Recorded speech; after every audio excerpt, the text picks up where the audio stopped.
नमस्कार साथियों, स्वागत है एक बार फिर से आप सभी विद्यार्थियों का हमारे YouTube चैनल पर।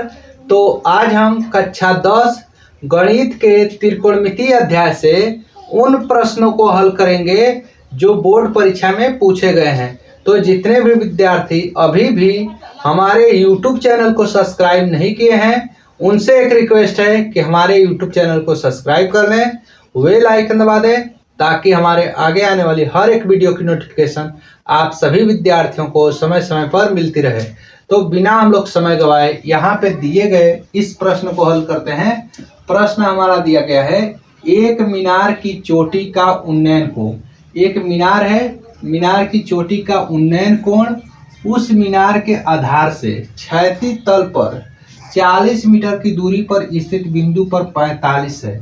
तो मीनार की ऊंचाई ज्ञात करो। तो इसको कैसे हल करना है, तो सबसे पहले तो हम यहाँ लिखेंगे हल और क्या करेंगे, फिर से एक बार प्रश्न को देखते हैं। एक मीनार की चोटी, तो सबसे पहले एक हमें जो है कि मीनार इधर जो है कि बना लेना है, ठीक है। और इसको हम नाम देते हैं ए बी, ठीक है। मान लेंगे कि माना मीनार ए बी है, ठीक है। और उसके बाद जो है कि क्या है, मीनार की चोटी का उन्नयन कोण उस बिंदु के आधार से, एक जो है कि आधार के इस बिंदु से, मान लेते हैं यहाँ पर कोई एक बिंदु है, इस बिंदु से क्षैतिज तल में जो है कि देखो यहाँ क्षैतिज तल पर 40 मीटर की दूरी पर स्थित, इस आधार से 40 मीटर दूरी पर स्थित एक बिंदु है जो है जिसका नाम हम देते हैं सी, समझ रहे हो। और सी बिंदु से जो है कि इसके जो है कि शिखर का उन्नयन कोण जो होता है 40 अंश का होता है, 45 का होता है, 45 अंश का है ना। तो मीनार की ऊंचाई पूछा है एच बराबर, और ये जो है कि आधार जो है कि इसके आधार से जो है कि बिंदु कितनी दूरी पर है, 40 मीटर की, ठीक है।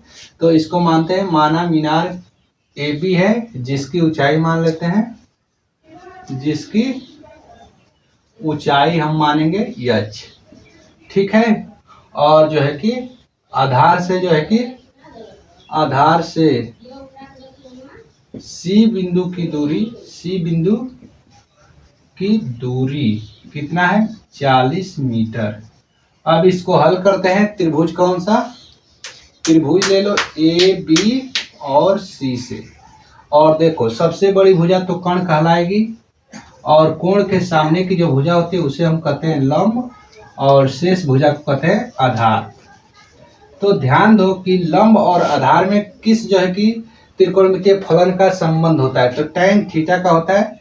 तो tan theta is equal to हम लोग लिखेंगे लंब अब बटा में आधार, लंब बटा में आधार लिख लेंगे। अब लंब का मान यहाँ देखो कितना है, ये tan थीटा का मान कितना है, थीटा के स्थान पे 45 अंश हम लोग लिख लेंगे।